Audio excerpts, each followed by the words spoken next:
Imagine that you are a soldier stationed in Iraq. Mail call comes around and you've got a letter from back home. But it is not from your family or your friends. It is a letter telling you that you are a pawn in the service of the, quote, New World Order, and that you are risking your life for a government that helped carry out the 9/11 attacks. This is not a joke. This is actually happening.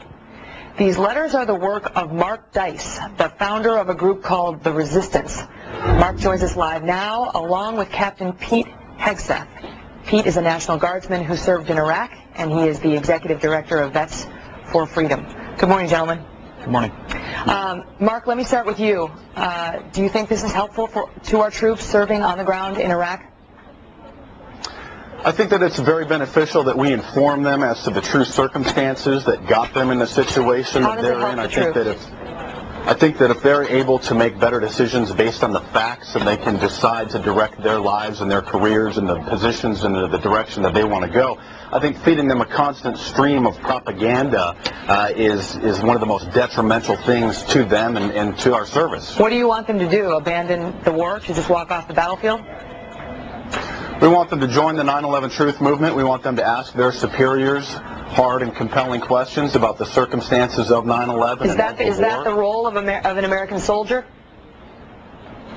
Well, we want them to get the leadership to start thinking about what it is that they're sending these troops into. Look, the troops are so angry that they've been put in that position based on lies. Ron Paul had the largest donations from the troops themselves.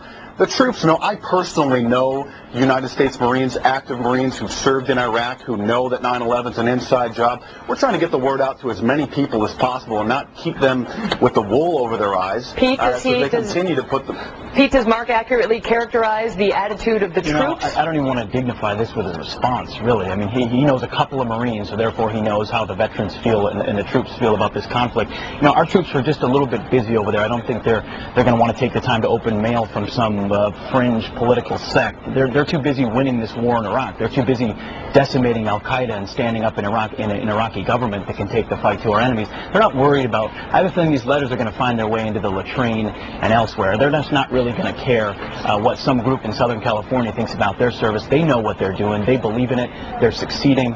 And frankly, for him to say he's talked to a couple Marines who, you know, people will think a lot of different things, but we represent 24,000 vets at Vets for Freedom.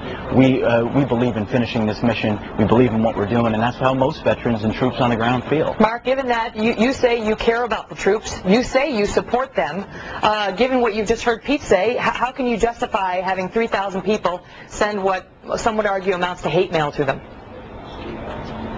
Well, again, we're informing them. We're going to be sending them DVDs, declassified documents of Operation Northwoods, where our government planned What makes you think they want attacks. that, Mark? What makes you think they want a constant stream of propaganda? Why wouldn't somebody want the truth?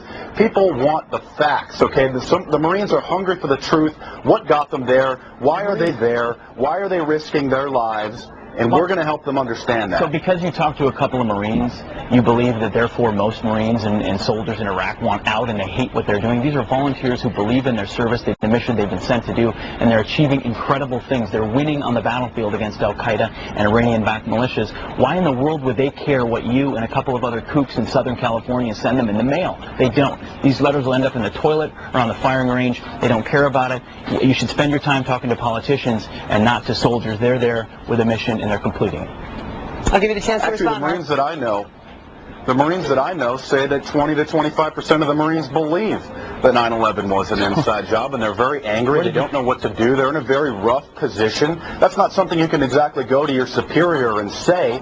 And so we're trying to create a climate that's safe for these people to ask real questions, to send these questions, and to send this information up to the highest levels within the military, and so we can get our boys back as soon as possible, safe and sound.